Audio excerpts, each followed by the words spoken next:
kind of wash it out to the point that it doesn't really mean much. So you'll find people talking about socialism as just the sorts of reforms we want to have in society to make it a better place to live or something like that. Whereas originally it was a much more kind of radical and profound project than that. Okay. So, and this is a little loose, so if I'm being unclear, if you want any clarification, feel free to kind of jump in and interrupt. So socialism is a modern idea. It emerged in the early 19th century, and it was emerged in response to specific problems of the modern age. The modern age is a kind of period in history that we tend to take for granted because it's just the world we live in, but it's actually, in the long view of human history, a rather strange and unique period.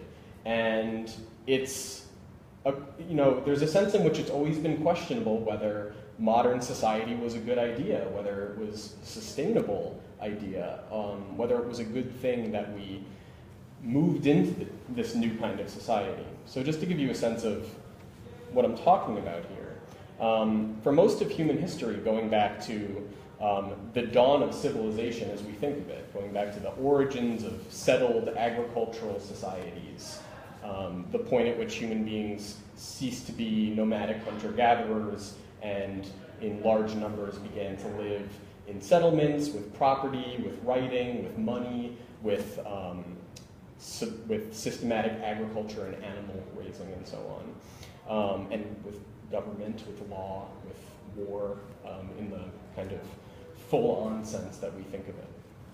Now, human beings since around 10,000 years ago lived in broadly that kind of world, a world dominated by a population of agricultural peasants that spent their entire lives growing what they ate, making what they used, and passing on the same traditions that they inherited from their parents to their children.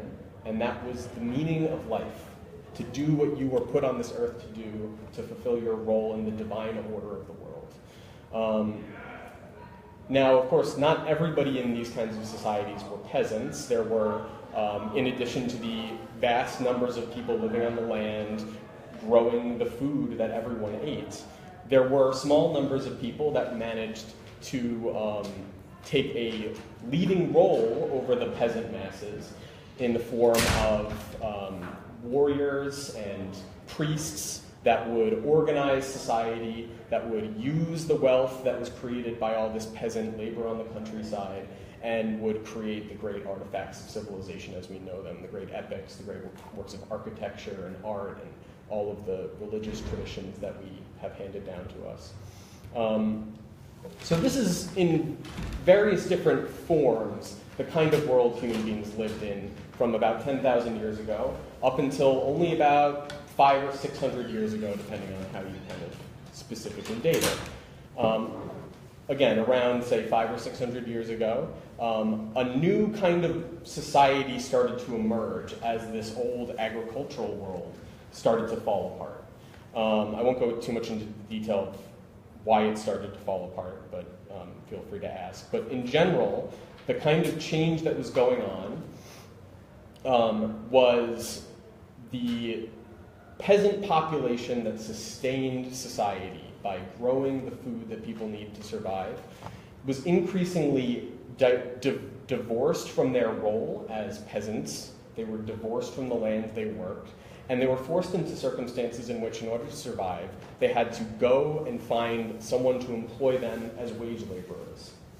And this is not a new phenomenon in history. There had always been people employed in various ways throughout civilization, but this was the first time in history that larger and larger numbers of people become employed as wage laborers.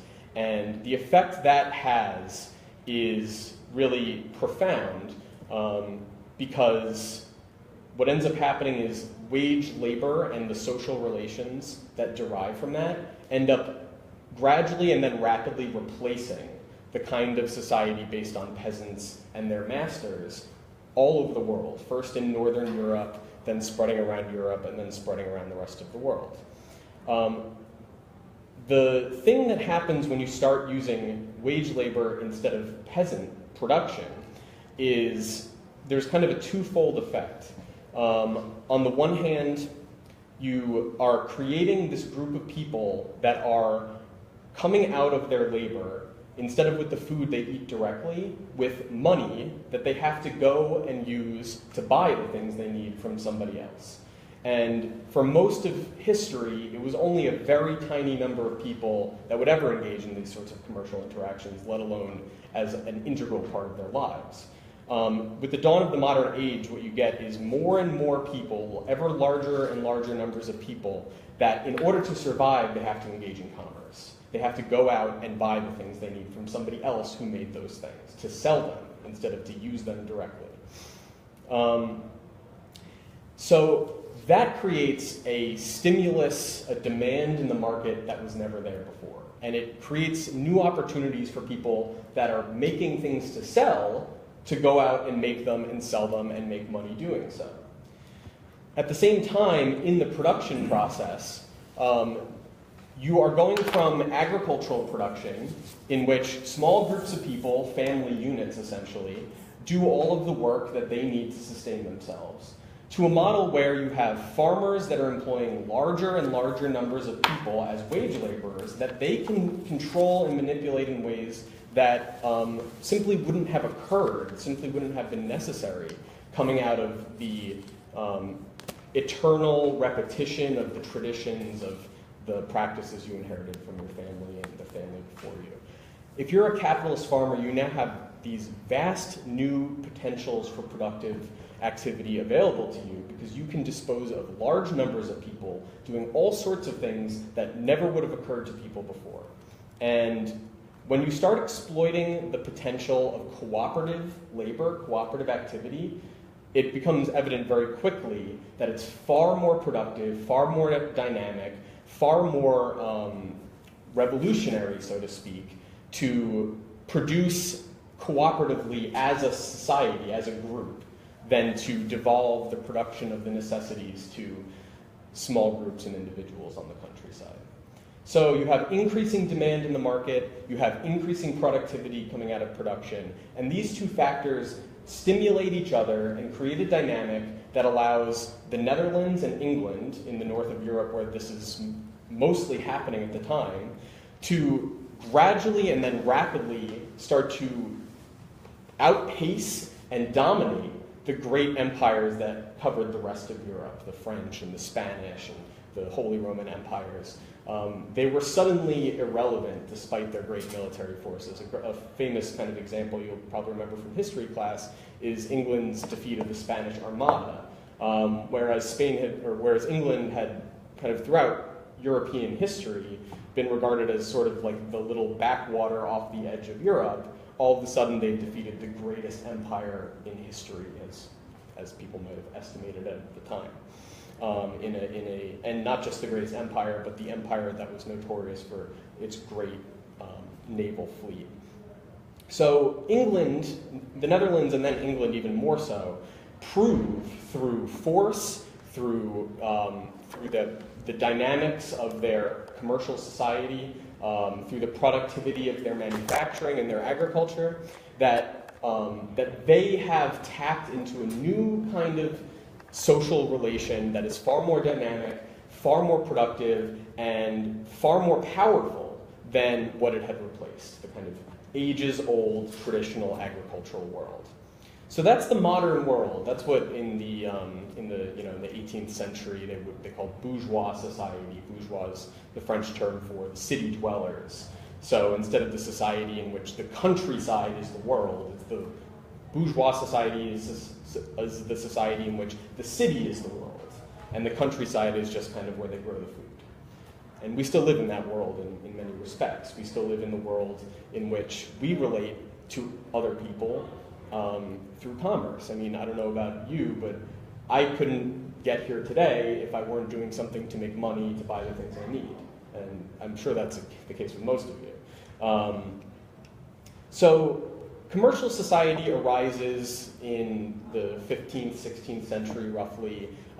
It's kind of happening at the same time as the Renaissance and the Reformation, the Age of Exploration, these kinds of things that we kind of usually mark as a dividing line between the old world and the new world.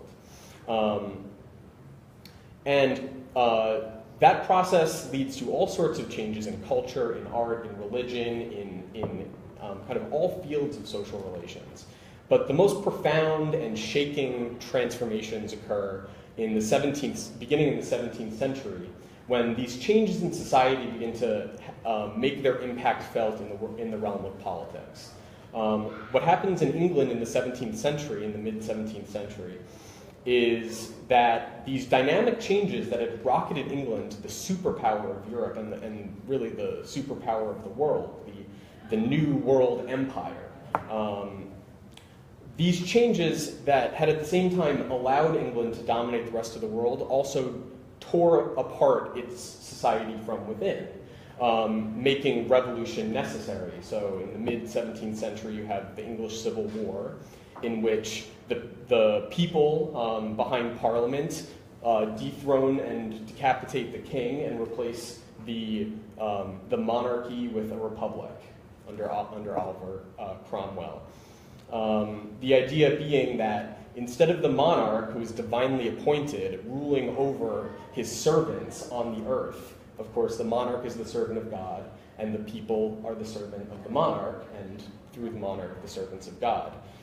This new kind of society seems to call for a new kind of politics and a new kind of government, one in which it's not the monarch, divinely ordained, that rules society, but the people that rule society, because the people are the ones that make everything, that do everything, that make society what it is. And the monarchs are just these people on top of the whole thing that are getting in the way of society doing what it wants to do.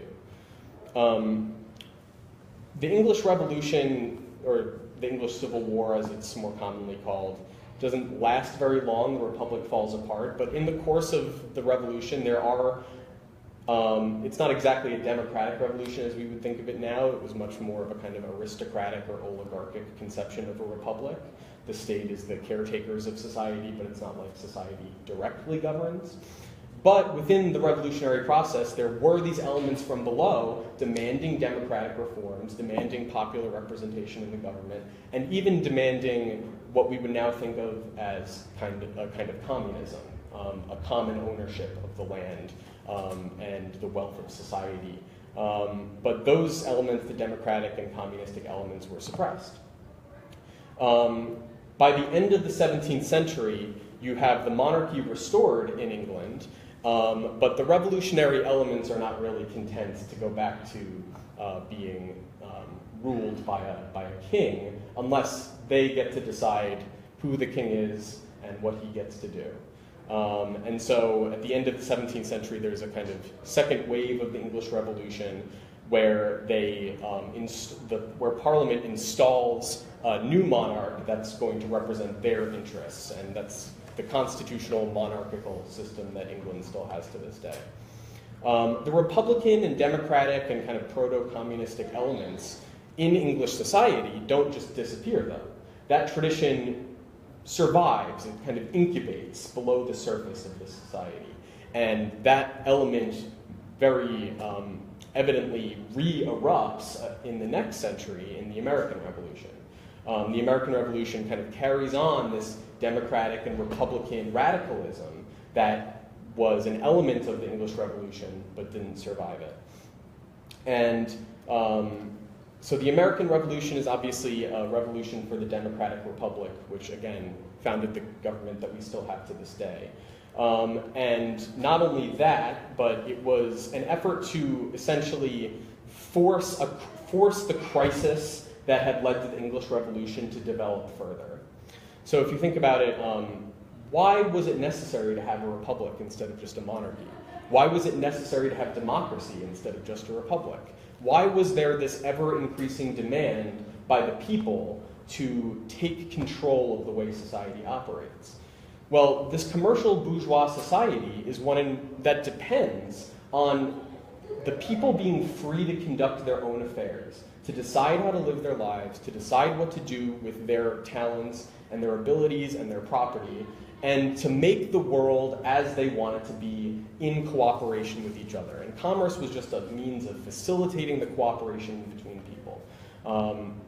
There's a sense in which, well, we're all animals and we're all looking out for ourselves, but somehow we manage through this relation of exchange of our products with each other to integrate ourselves into a society in which, through our cooperative activity, we all benefit, even if we're just looking out for ourselves. At least that's the way in which liberalism kind of conceives of what's good about this society. The problem then is that if you're going to have a society of freedom, a society that is premised on individuals being able to freely determine their lives, then when individuals find themselves unable to do that, they're going to fight against that circumstance. And they're going to do everything they can to overcome that circumstance, presumably. And that manifests in one form through this increasing democratic radicalism. So the American Revolution manages to succeed in large part because the Americans convince France to support them in the war. France and England had been very old enemies. And ever since England started becoming this great commercial empire, the tension between France and England became ever more intense. So France really wanted to strike a blow against England, and they were like, well, we'll use this little American Revolution thing to do that. But as a result of helping the American Revolution succeed, the French monarchy ends up bankrupting itself. And these same kinds of transformations that were going on in England and the Netherlands and other parts of the world are, of course, also happening in France. So you have ever more people in France recognizing not only that the monarchy is literally bankrupt in the sense that it no longer can afford to operate as the government, but it's also bankrupt as an expression of what society is. It's not adequate to the society they live in, just as the French recognized that, or as the English recognized that in the prior century. So they revive these ideas of the democratic republic. Not initially, the French Revolution begins looking for a constitutional monarchy. But that turns out not to be enough, and it becomes more and more radical. They start demanding the democratic republic, and at its height, there's even demands for these sort of communistic ideas of owning the wealth of society in common. But the French Revolution ends up falling apart. It doesn't fall apart right away. It begins to fall apart, and it's saved through Napoleon's empire. Right, so Napoleon kind of takes over the French Revolution in its decline, but he manages to kind of conquer the rest of Europe in the idea that the values and the ideas of the revolution are going to conquer the world. It's kind of the vision. And there was even kind of this hope that maybe Napoleon would also conquer England and get rid of this horrible compromised monarchy that we've had instead of the republic that we've wanted all along. So that kind of gets us to the point where socialism enters the picture. But something all along during this period has been continuing to change within commercial society. It's not just the society of trade, exchange, of wage labor, of commerce. Something begins to change in the 18th century at the same time as the American and French revolutions, and that's what we commonly refer to as the Industrial Revolution. The production process starts to be further transformed, not only through large-scale cooperation, and not only through the more and more complex organization of these large numbers of people in the production process, but through the use of large-scale machinery to automate the production process and to organize the activity of individuals beyond their free decisions and their free activity, so to speak.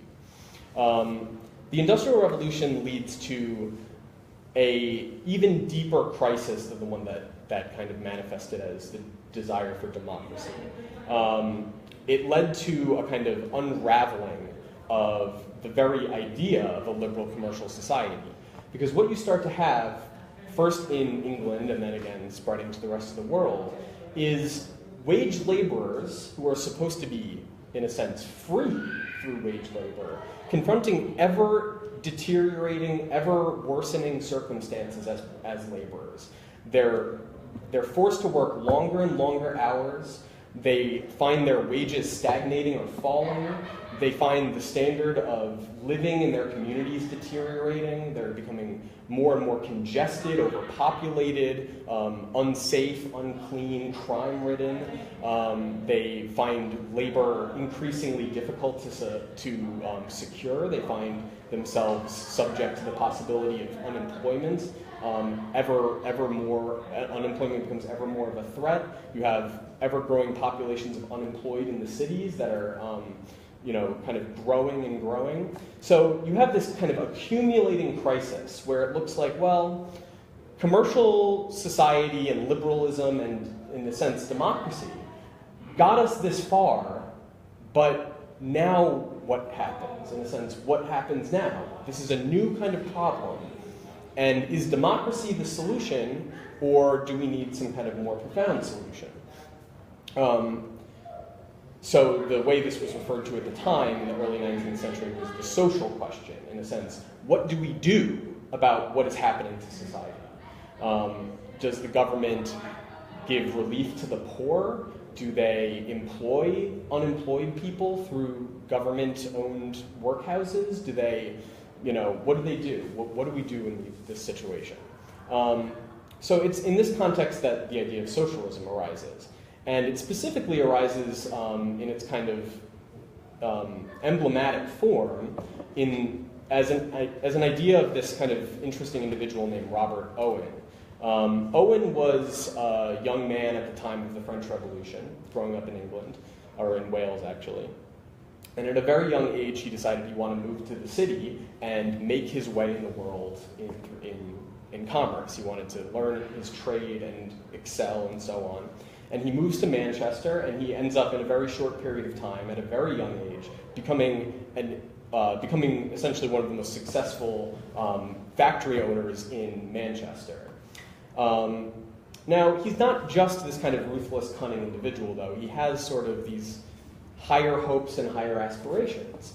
And he starts looking at the city he's living in and the world he's living in and saying, well, what good is it to have these great factories and this great productivity and all these things if it leads to a society of ruined, destroyed people dying in the streets, ruined, immoral, what good is it to have this kind of society? So looking at this world as an owner of a factory, as a capitalist, as one of the people that's kind of making this change happen, leading this change, through investing in large-scale industrial production and so on, he kind of has this recognition, well, maybe we could do it differently, so to speak. Maybe we could use these changes that are going on not to enrich ourselves at the expense of the masses who are being ruined by it,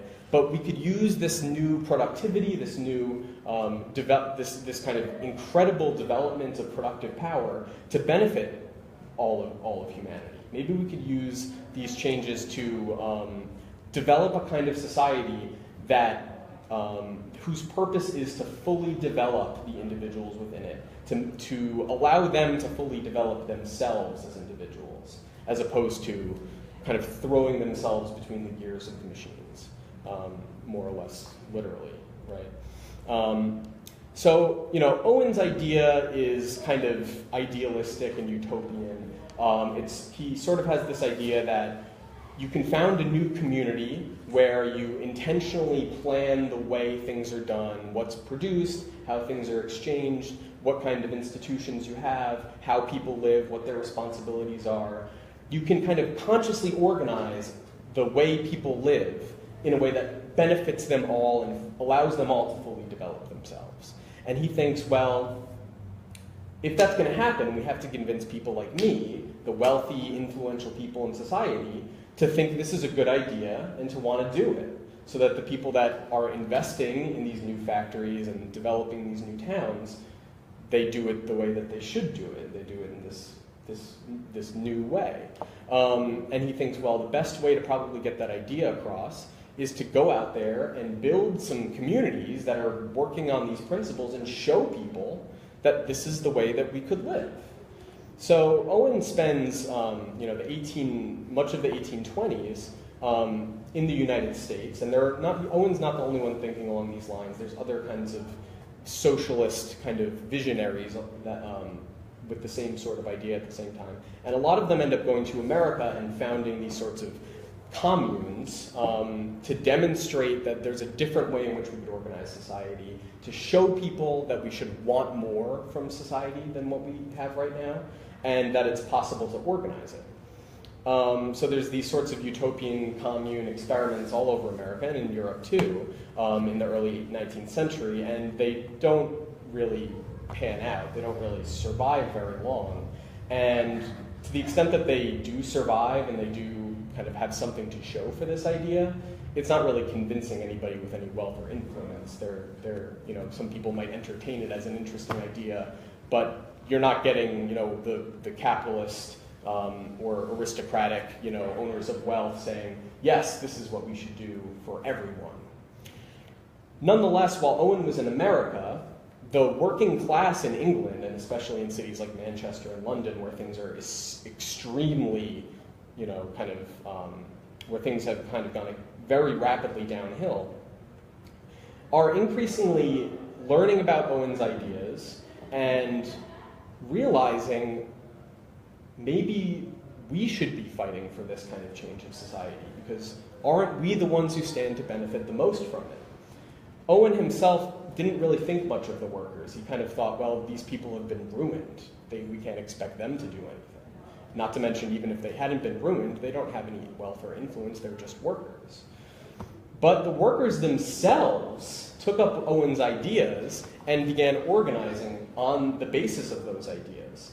They started building cooperative businesses and businesses that were owned by the workers, whether like the cooperative grocery stores or credit unions that we have now, or worker cooperatives where all the people employed are owners.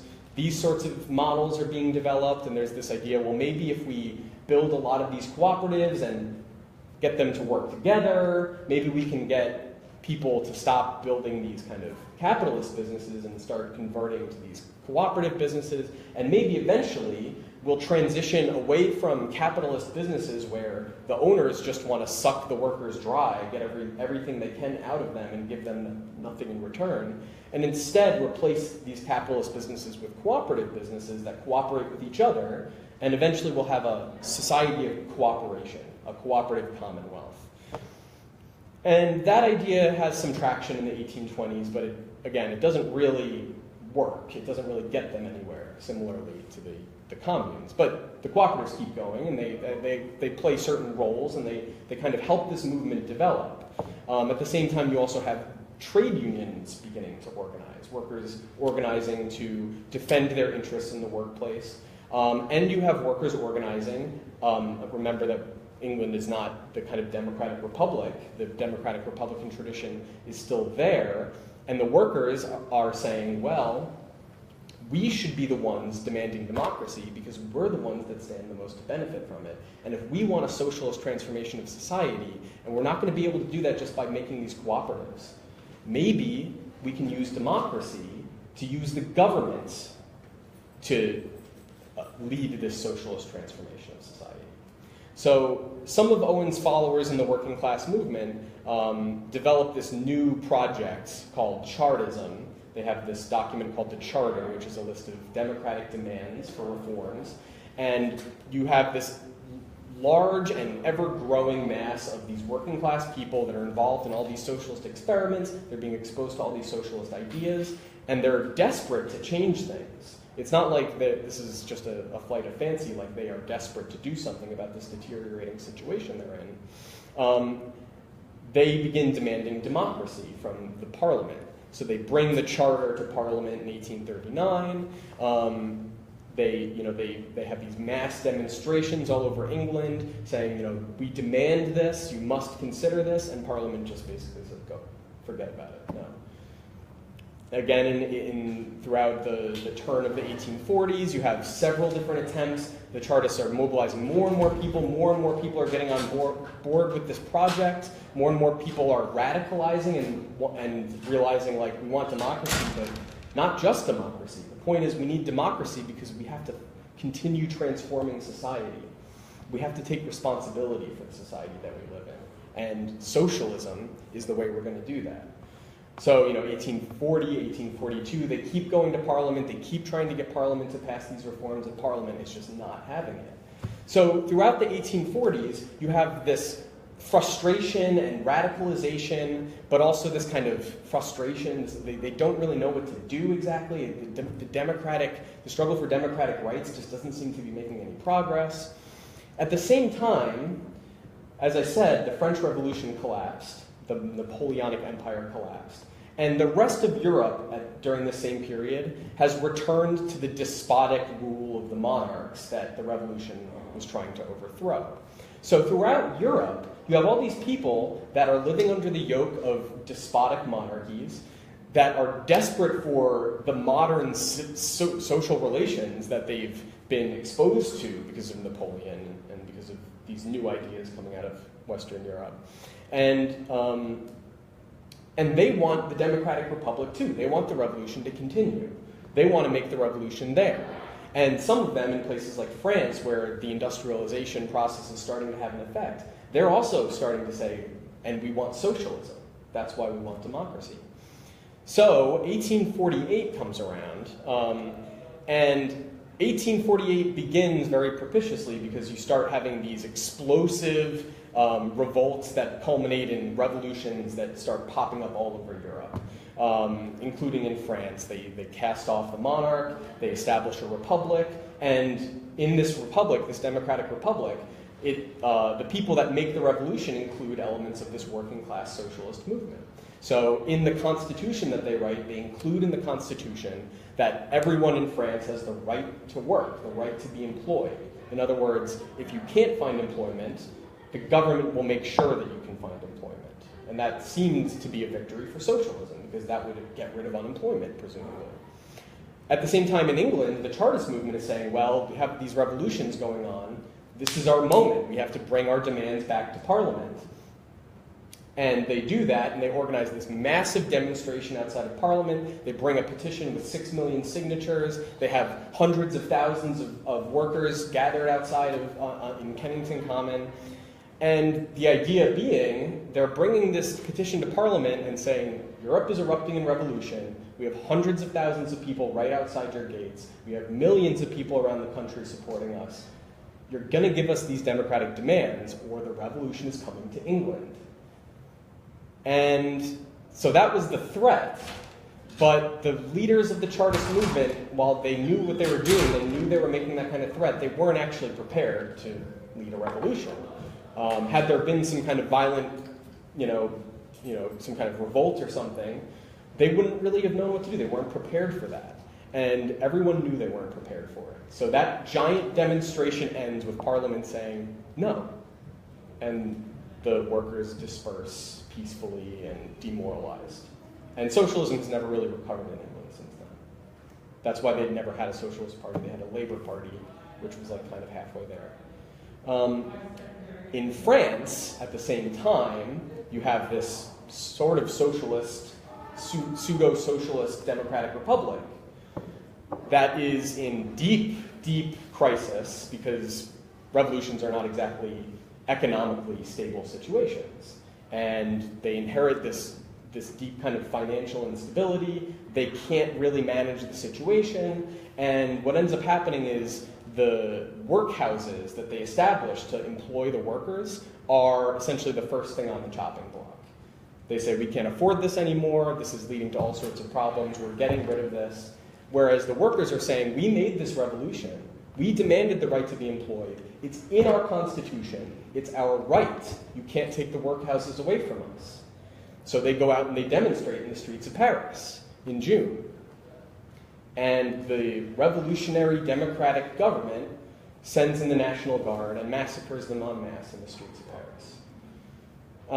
So that's kind of like the long view history of like the first phase of socialism. And then I'll just kind of cover the rest sort of quickly. But there's a period after this experience where radicalism in general, democratic radicalism, socialist radicalism, is in decline because it's been defeated. Not only did the revolution not happen in England, not only was it defeated in France it further defeated because the Democratic Republic is delegitimized in the eyes of the people. They killed thousands and thousands of innocent workers that were just demanding their rights. And eventually it's overthrown by Napoleon's nephew, and he establishes a new empire, essentially a dictatorship. The rest of Europe, similarly, the democratic revolutions that break out are all suppressed. They don't really succeed anywhere. And there's a few decades where it looks like maybe the revolution is over. But again, it doesn't really die out. These ideas are incubating, the revolutionaries are biding their time, and by the 1860s, you have efforts to rebuild the socialist movement. You have established the First International, which is essentially this effort to organize working class people and radicals, Democrats, socialists, all over Europe to build a party of revolution. And that lasts for a little while. There's another revolution in France in the 1870s where the workers take control of Paris for a few months, and they're again massacred in the streets by the Republican Democratic government. It's called the Paris Commune.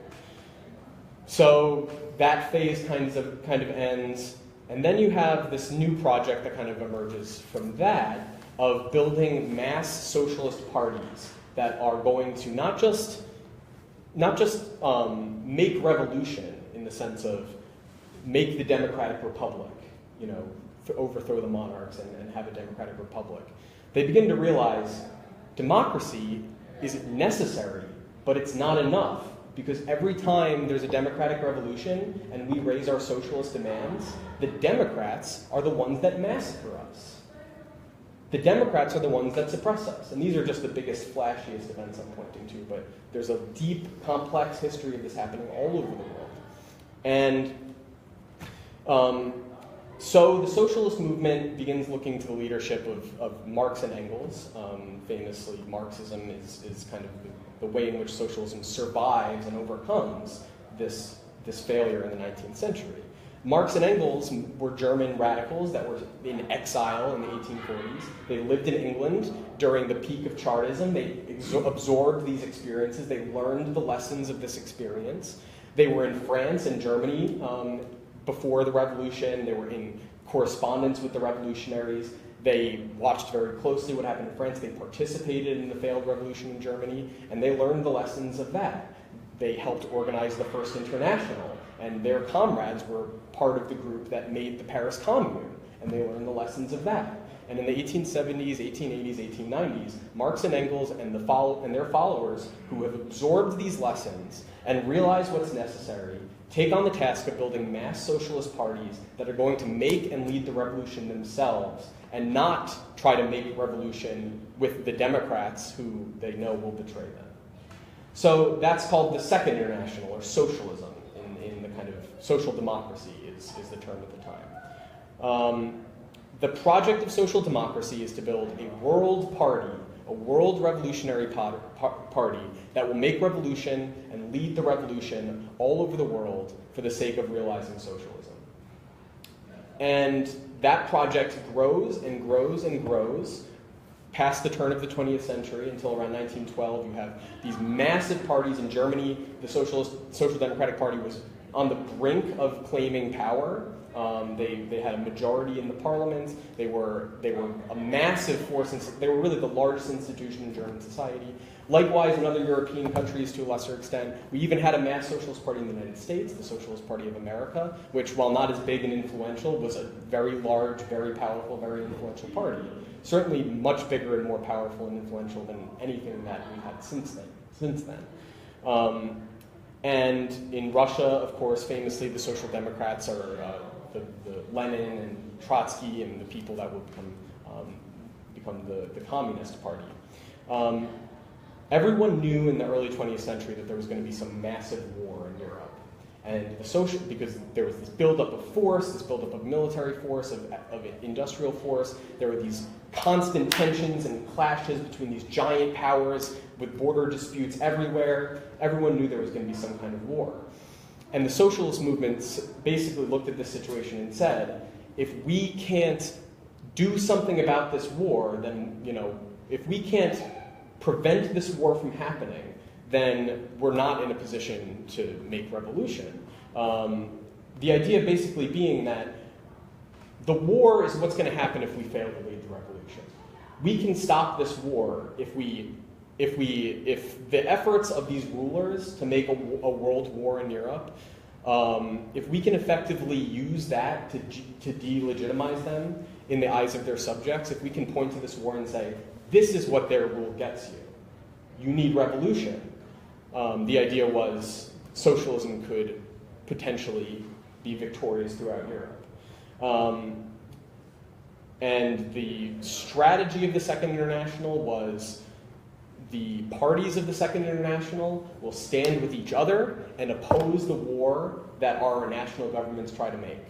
So we won't support Germany when Germany declares war on Russia. We won't support Russia when Russia declares war on Germany. We stand by our fellow workers in the socialist movement and the workers and oppressed people around the world.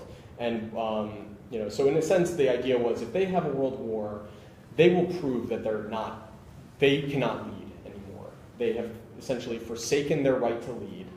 And that will be the moment at which the socialist movement can say, we are the leaders. We are the revolution. We must continue this project, and you can't look to their leadership anymore. And then World War I begins, and the socialist parties, one by one, with only a few exceptions, end up breaking with the Socialist International and supporting their national governments in the war. And the international socialist movement is dissolved. And the subsequent history is long and complicated, in a sense even more long and complicated than what I've already gone over. But essentially, there's an effort to keep the project going, and that's what communism was. It was the radical anti-war revolutionary elements that basically said, we must continue this project of revolution even if the leaders of the socialist parties won't do it. And they succeeded in Russia. They made the Russian Revolution, but the revolution didn't spread to the rest of Europe. It collapsed in the rest of Europe. And Russia was isolated and surrounded by hostile powers. And of course, the Soviet Union ended up kind of not looking a whole lot like what people would hope socialism would have been. Meanwhile, in the rest of Europe, the socialist movement is either destroyed, like in Germany, the Nazis essentially exterminate what's left of the communists and the radical socialists, or they are integrated into the ruling forces of society. Socialism stops becoming this revolutionary idea and instead becomes this idea of what kind of reforms do we need to stop the revolution from happening. And so that's the 20th century is the really kind of like one of these periods of decline that I mentioned, in which the revolutionary movement seems like it's gone. It seems like it's over. It seems like it's not going to happen anymore. The counter-revolution won. Shouldn't we just get used to it? And people like us, I assume all of us in this room, have some interest in this idea. I think we have to think about our role in this situation because, maybe socialism is just an interesting idea from the past that seems cool, but doesn't have a future. Maybe it's not revolutionary. Maybe we don't need a revolution anymore, but maybe we do. And maybe we're just living through the longest and darkest of these periods of recession of the revolution. The question is, what is socialism going to mean going forward? Sorry that was a little long, but that's what I have. That was awesome. So how long do we have? Because it's 8 o'clock now. We have till about 8:45. Great. So I really I wanted that to be shorter because I really want to talk about this more in discussion and questions. So anybody want to start? Anyone have any questions or confusion or clarifications? Kind of that last part that you said was really interesting because just through my own studies of what is socialism is really like that question of what is it today Like, what does it mean to be a socialist today? Mhm. And I think that there needs to be, you know, I think that's a really interesting point because I think, and I could be totally wrong and somebody should correct me if they know better, but I think Owens was also the guy who invented scientific management. He was, I mean, I know him as an efficiency expert from teaching me, and he, you know, it was time studies and the wise use of human labor and. That's a Taylor, I think. Is Actually. it? Although it's similar, I mean, Owen's idea was basically, we're making bad use. I mean, from a capitalist perspective, we're making bad use of these workers. So workers can be developed into incredible forces if through education. So. Right, and so I guess what I think in terms of today is we are actually at the precipice of, I mean, I think that we have a lot of kind of technological doomsday scenarios, but actually we're better poised than ever for the fullest actualization of human lives, regardless of your worker identity. It seems like we're well poised to, we're probably also equally the least well poised, but in some sense, in terms of industrialization. At least we have some of the means to make it They have happen. robots. Yeah, They didn't have yeah. robots. Absolutely. Well, also part of it, though, I mean, we think about robots like nowadays there's this idea that on the one hand, automation is bad because it's getting rid of jobs and we need jobs. And the point of socialism would be, well, maybe we shouldn't have a society where people need jobs. Like maybe we should organize things differently. Maybe people can work less. Right. But then the other way people will think about it is, well, if we own the robots, then we won't have to do it. We won't have to work. But that kind of misses the point, because the point isn't like we shouldn't work. The point is, what could work be if we controlled it, right? What could work be if we were the ones who controlled how this technology and scientific development was introduced into the process? So there's a sense in which there could be a qualitative transformation of what it even means to be, you know, a person in the world, what it even means to live and act. And the vision of socialism was labor in the sense of laborious, tedious, undesirable, unfree activity can be done away with forever. Not work, not activity that you do to... Because things need to be right, done. Right, Yeah, it is. Work would go, I think Marx put it this way once, work would go from life's prime need to life's prime want. Well, and I'm in the fortunate circumstance of really loving what I do. I really love my job, and I know that that's rare. I also hate my job, but I can say that for all public educators, the parts of the job that people hate, it's not the flu, it's not the kids, it's the industry. on one And hand, the we have, union sometimes. we have so many people without jobs, but then at the same rate, we have these people who are just working their lives away. So it's just like, Right. where's that happening? There's overemployment and underemployment, right? There's like, your people are on the one hand overworked, on the other hand they can't find work. And then they go home and they have to buy the clothes and they have to cook the food so that they can get enough sleep so that they can get up and work. Yeah. So the question posed by socialism is, this seems to be an irrational way of organizing society. So is there a way in which we can, since society is being transformed comprehensively, can we organize it in a rational way? And then that raises the question of, well, whose reasons come into play here, right? Like, who's making these decisions? Who's doing the reasoning? Maybe this is rational for somebody. Maybe somebody is benefiting from this scenario. And that's why there's this idea that, you know, the movement for socialism, it's not just about an idea, it's about the way society is composed. There are some people that have real concrete reasons to be opposed to socialism. I mean, you could say the ideal of socialism would be a society in which everyone benefits far more than they benefit now. But if in order to get socialism, that means I have to risk losing my wealth and power and status in society, then of course I'm going to oppose it, right?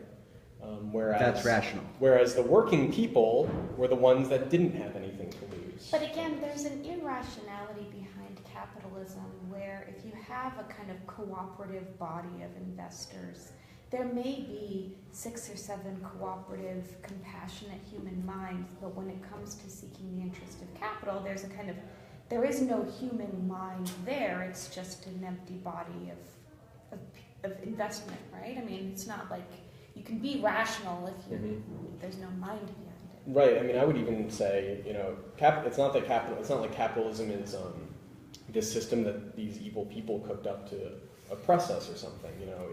It kind of just developed this way, and the capitalists are the ones who, they didn't make the world this way, but you could almost say like they would have made it this way, right? Because they benefit from it.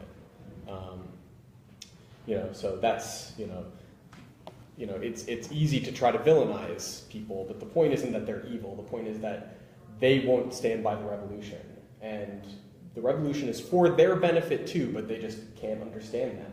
And until they're able to come around, we have to realize that we can't trust them, right? It's not like this hatred of people because they own wealth or something like that.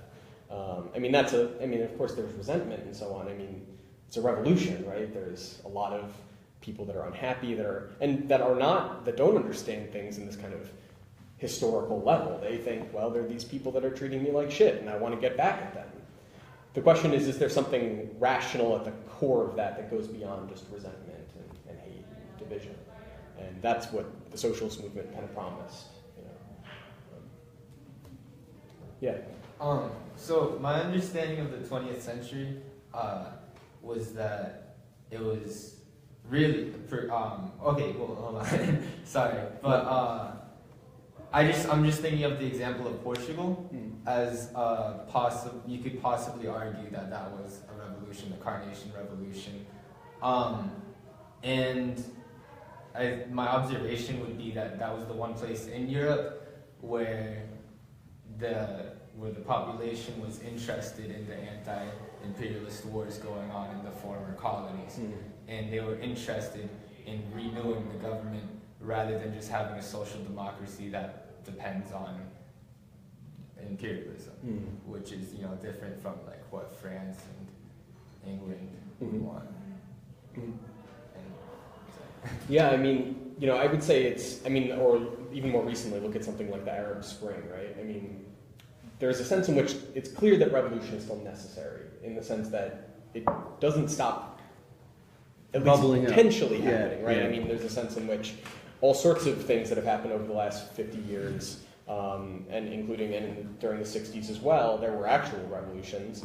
And there's also all sorts of things that could have been revolutions or sort of revolutions. Think of like the Iranian Revolution, right? There was a moment where people thought, well, this is great. This is going to be like, this democratic movement in Iran, and then it ends up being kind of hijacked by right-wing forces, or maybe it was right-wing from the beginning. But the point is, this instability that manifests at the level of political change, the necessity of political change, and the demand for democracy, for example, it doesn't go away. It keeps bubbling back up. Well, to go back to your question about what does socialism mean today, in a globalized world, a national revolution is always, it's like I'm grappling to try to understand, the role, where does one draw the, if you are a socialist above all, then your kind of national political affiliations should be overcome by your standing by, your fellow worker, but that's not what's happened. We have country by country. It's not global. It's national, and it fails at the national level every time. Well, and there's a sense in which that started with the disintegration of the Socialist International, this backing away from the project of an international revolution and abiding instead within the boundaries of reforms within our nation, within our nation state. And maybe we need to make a revolution to get those sorts of reforms. But we're not trying to change the world. We're not trying to comprehensively transform society. We're trying to get something better for our folks. Well, right? and it's hard to draw the line because that starts with getting a seat on your school board or something. So it starts local. It's Yeah, I think the point isn't that national revolution within a national context is a bad thing or not, but the question is, what does it point toward? Like, what, for example, does it make necessary, and what is necessary for it to survive? When you think about revolutions in like the third world, for example, I think there's this joke people will sometimes say like, oh, socialism can't work because every time people try it, X, Y, and Z, people are greedy or people are bad or whatever. There's a version of that where you'll say, socialism never works because whenever people try it, the CIA comes in and kills you, right? So there's this sense that like, what kind of revolution can we expect to succeed in a world in which the American empire, so to speak, is ready at a moment's notice to stop it or quash it or to co-opt it and make it work to its own benefit. There's a sense in which if we were to ever see really successful, thoroughgoing revolutions throughout the world, it would have to also happen in the United States, at least, and not just the United States, but all of the other powerhouses of military and industrial force in the world. But certainly at this point, considering the role it plays in the world, it would have to happen in the United States, just as in the early 20th century, they realized for this revolution to succeed, it has to happen throughout Europe, and especially in Germany, and eventually in France and England as well, the big powerhouses. And that didn't happen. Russia, where the revolution did succeed, was not one of these powerhouses. They did have a lot of industrial development, but they were also not anywhere near as developed as the rest of Europe. Their military was essentially non-existent by the end of World War I. It was to the extent that the military forces were still alive, they were in open revolt, right? So there's a sense in which like the Russian Revolution succeeds, but what does it succeed in doing? It didn't, in the end, really amount to anything, unfortunately, at this point, because the successes of that revolution, at least politically, have been liquidated. They're gone. Totally rolled back. And they arguably were gone very early, maybe not long after the revolution happened. I mean, people have different interpretations of this. And then there's also the question of the material gains, like the raised standard of living that you try to achieve with these sorts of things. In the 90s in Russia, when the Soviet Union was gone and there was this kind of rapid introduction of kind of capitalism in Russian society, there was a rapid deterioration of standards of living, rapid increases of alcoholism levels, rapid increases in suicide rates and infant mortality rates. It was a catastrophe. It was kind of like a horrifying thing. So there's a sense in which like if the Russian Revolution does have any positive legacy going forward, who's going to realize that legacy? Who's going to make something of that project? And that ultimately falls to the people that consider themselves to be inheriting it, and that maybe is us, yeah. Depending on if you want to take that on. So there's a sense in which you could say the same thing of the American Revolution, right? I mean, is the American Revolution successful at this point? Is this what it was trying to achieve? You could have a cynical view and say, well, yeah, it was always about dominating the world and whatever, and you can take that idea. But there's another sense in which maybe it could have meant more, and maybe it can still mean more. The revolution isn't over, I'd say. At least we should hope it's not. I hope so. Any other thoughts, questions? Anyone want to disagree with me or Yeah. challenge me? Yeah. Wouldn't it be? I don't know. I've just never understood not being cynical about the political system that we've established. Yeah, it's hard. Totally. Yeah. Because it's like founders. It's hard. Like, And it might not be useful to do it. But. Like right within the notes to the context of the Constitutional Convention. I think it was Monroe said that the point of a Western liberal democracy, the point of a government, was to, he said like, protect the opulence of wealth, protect the minority of opulence from the majority of a leveling spirit. Mm-hmm. Well, and that was the warning that Jefferson gave. The one problem with the democracy is that there's the stupidity of the masses. No, Jefferson didn't. I mean, Jefferson would. He was somebody. One founding father who was drawing off of There was plenty of Plato reasons, was most concerned about drooling masses. Well, I mean, Jefferson was concerned about that, but his goal was to produce a society in which you didn't have drooling masses, and Right. his vision of that wasn't socialist. It was pre-socialist. But he essentially thought, well, we can have a society where everyone owns their own land and is independent, self-sufficient, and nobody can dominate anyone else because they're in control of their own lives and their own affairs. They rely only on themselves and their own And their wealth slaves. in the land that they own and so on.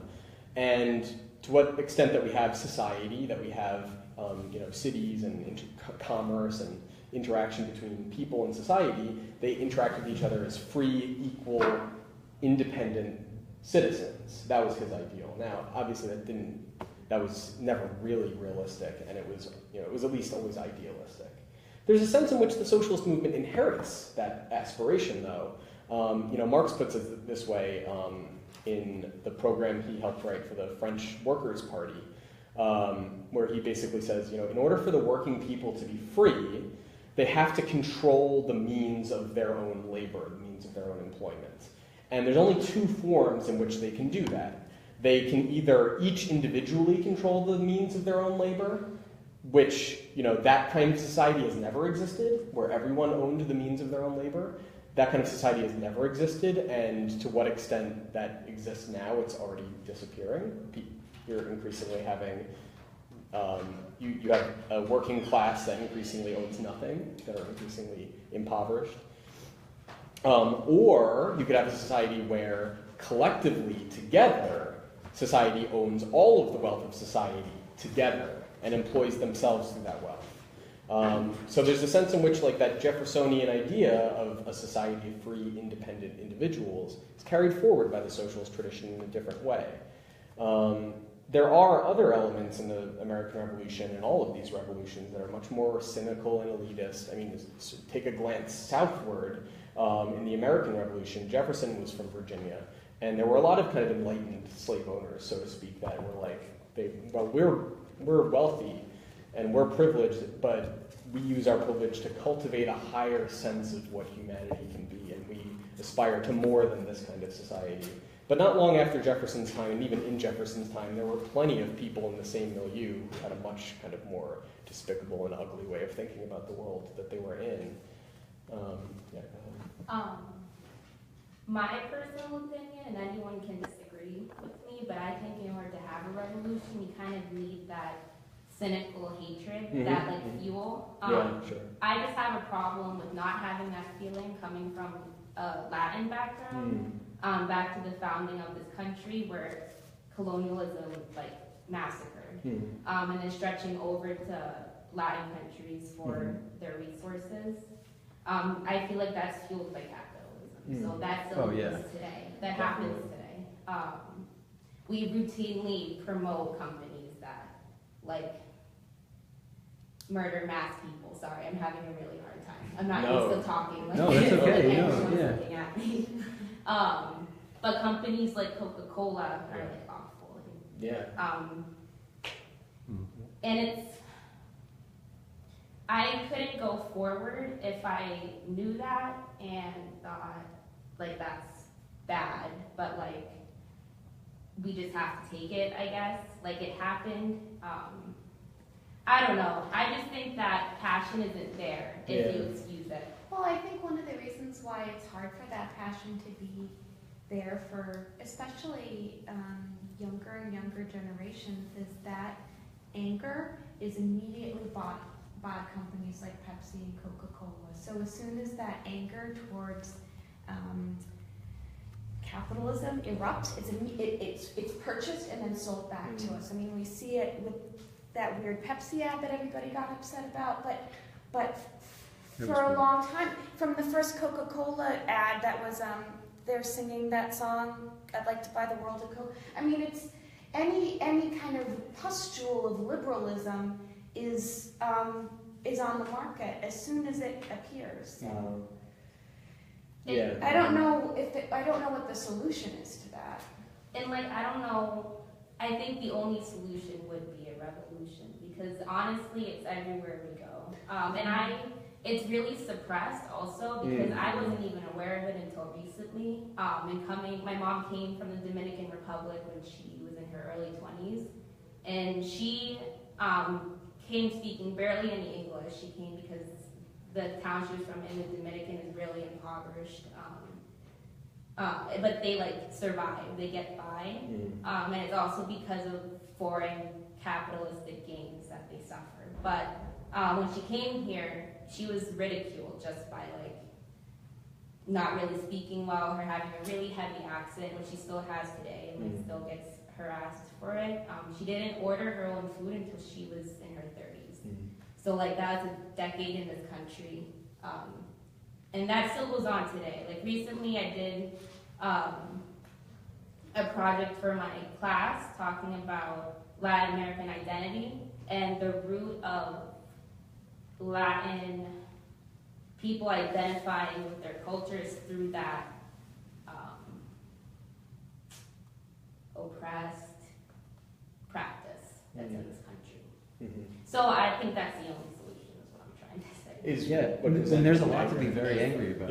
It's like direct opposition, like not trying to work with it, because if you're trying to work with it, then you're already like giving up the roots of your passion. Yeah, the problem is, and I think Madeline, you were kind of getting at this a little, is the problem with this society is it makes everyone frustrated and miserable. Even people that do really well are frustrated and miserable. I mean, they may have less of a right to be here or whatever, but they may be less intense or something. But I mean, nobody's really happy. And if you are really happy, then maybe you were lobotomized or something. But I mean, like you said, Madeline, like you love your job and you hate your job, right? Like even the things that are good are tainted, and then there's of course the things that are just unambiguously horrible. So the question is, the problem is this society works by generating that kind of anger and resentment and discontent, and then telling people, okay, now go do something about it. And what do people do? Well, I mean, what is there to do? Buy Women's March T-shirts. They've knit Vote them. for Democrats. Vote for the Democrats, right? Go buy something. Or not even, go join this group. Go join that group. I mean, there are groups. I mean, we're one of these groups that are presumably trying to do something. And that's the thing. Like, I don't think tomorrow we could like be ready to march on the streets and like burn down the White House or whatever. But like, it should start at the roots. Like we got to build to that. Like this, to like really bring awareness. And what I've always struggled with, because I've always wanted to support it, but like never had the drive, because it's like people are always on the defensive, and it's honestly so exhausting. It is. I worked at, I'm getting derailed, but basically like I feel like teachings are really the root, and like it really comes from educating the masses and then utilizing that knowledge. Well, Jefferson said civic education is what, it's learning about your role as a citizen, and obviously that didn't get us too far because the Industrial Revolution took over public schooling. Well, I didn't mention this explicitly, but one of the core elements of the socialist movement in terms of its activity and its organization was education. And this was in a period in which there was no public education. There was no public school. If you went to school, you were either wealthy and privileged, or maybe you were like middle class and the church educated you or something. But then what kind of education are you getting? Actually, that was one of Owen's big things, was he was like, well, we should be fully developing people, educating them in all aspects of life, and everything we do in society should be educating us and educating each other. And ironically, sometimes the songs that we still sing in first grade classrooms are socialist songs, like "This Land Is Your Land," and I mean. Well, that's a little bit later, but yeah, no, I mean definitely. I mean there's a sense in which the idea of public education comes out of the revolutionary tradition, not just socialism, but in big part socialism. But there were a lot of other things, a lot of other activities and organizations that made up this movement as well. And this sort of education, where you're transmitting information, so to speak, that's part of it. But there's other kinds of education. There's the education you get by engaging in the kinds of activities you need to do to build up mass support for this idea. So the unions and the cooperatives, the point was, we're not going to solve the problem of labor through unions. The unions might help, they might mitigate in certain circumstances, they might advance us in certain places. But the real point of doing this union activity is to build up a mass movement of people that are organized, that are experienced, that are taking responsibility for society, and that realize the limitations of the kind of society we live in because they're coming up against them. They realize that the unions aren't enough in practice, and so they start to say, well, maybe we need something more than just unions. Maybe we need a more fundamental change, and that's the kind of educational experience they go through. So that kind of direct resentment, so, like, go ahead. Oh, no, I'm sorry. What? But I'm just speaking from personal experience, which I really struggled Yeah. with. I worked at a daycare for about 2 years. We would sing songs. We had Music Mike, Yeah. excuse me. Music Mike come in and sing the Chiquita song. Yeah. Well, that's not called the Chiquita song, but it speaks of like labor exploitation. So that education to be on the defensive and opposition of real like fundamental change is right at the core. Like these kids were 2, and like they remember it. So, and that's always reinforced too. I'm just saying it's tough. Yeah, it is. So, It is. I don't really know where it would start. Well, you know, there used to be a mass movement, a movement of millions of people and hundreds of thousands of different organizations of all kinds, political and economic and educational and recreational and civic and all sorts of different kinds of organizations that were all part of this movement for socialism. And there were people that were participating more or less with more or less conviction, with more or less understanding. But they wanted the world to change. They knew things weren't right. They knew they weren't happy. They were angry, and they wanted to do something about it. And there were also people that had a much longer view, a much broader picture vision, and realized for this movement to succeed, we have to lead the whole of society in favor of this kind of transformation. It can't just be a small group of people doing their own thing somewhere. We have to mobilize everyone behind this goal. And that's the only way the revolution will succeed, is if the vast majority of people are behind it. So the question is, what do we have to do to lead the vast majority of people? The socialist movement is a way of getting people involved in actual activities and relationships, in discussions that will help develop them along these lines. But then there's the question of who's leading this movement? Who is providing this movement with the direction it needs to not just be like unions are today, right? Where it's like, well, they're just part of this society, and they're not even a very important part. They barely even seem to exist anymore, right? Or how do we transform this anger that people have just from raging against the way things are into the kind of, desperate desire to transform things, like not just get the rage out, but we're actually going to change things. Like that, how do you develop that in people? That was the kind of initiative that the socialist that the socialist parties were taking. They were taking responsibility for this movement and seeking to lead the movement, and through the movement to lead up the whole of society. And that would be the revolution, right? So that's what I think. That's a big pitch, because all of that stuff is gone. It's all gone And I think for the most part. I think that it takes all types of. I know this sounds really corny. It takes all types of people. It takes people who can talk for a really long time, like Reid Kotlas, but it also takes people who can tell really touching stories about your mother and hit everyone. I think I'm a member of my own union. As defunct as the NEA is, we had to organize because our school board wouldn't approve our contract. So. And I was organizing people. There was one woman, she's been teaching for 25 years, wouldn't join the union. She was angry enough, she finally joined the union. This is a woman who's got a ton of vitriol in her, but she just doesn't like to have it out in public spaces. But I'll tell you, like, for every union meeting, she would stay up all night long making peanut clusters. She wouldn't say a word, but she would make those peanut clusters. And we didn't get that great of a contract, so I don't even know what the point is. But I guess my point. But it's not just the Reid. It's just, if you don't know who Eugene Debs is, it doesn't mean you're a bad socialist. No, I'm not saying anyone's a bad socialist. I think right, but the point is, what kind of movement do we have to have? Some people can know about Eugene Debs, and some people can make peanut clusters. And that's yeah, not there's really multiple productive. roles to play. Right. Absolutely, Yeah. absolutely. The question is, who's bringing all of those different skills and desires and interests and attributes and frustrations together. Who's bringing it all together? That's what the Socialist Party has to do.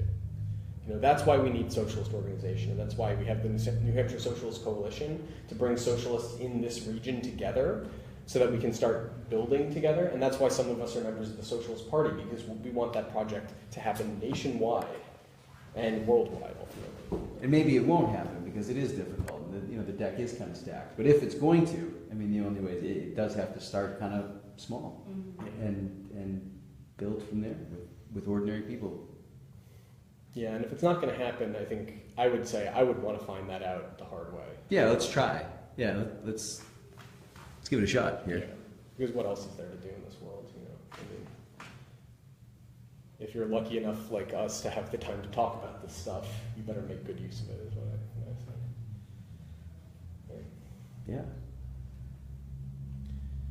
Anybody else have thoughts or questions? All right. Well, kind of just to reiterate some of the stuff Reid said at the beginning, you know, we we would love it if any of you want to be involved, or even if you just want to follow our activities, either on Facebook or through the email group. You know, we really started this group on the principle that we wanted to provide a venue for people who either don't like or don't want to, or just haven't yet joined any kind of party, or who are part of parties. That you know, different parties, that we can work together and we can talk, and maybe we don't do all the same things together, but we're all socialists and there's a lot of common ground there. We may not agree on anything, but we should be able to agree that we have to rebuild the socialist movement. Yeah. Right? If you're a socialist, then you should at least want that.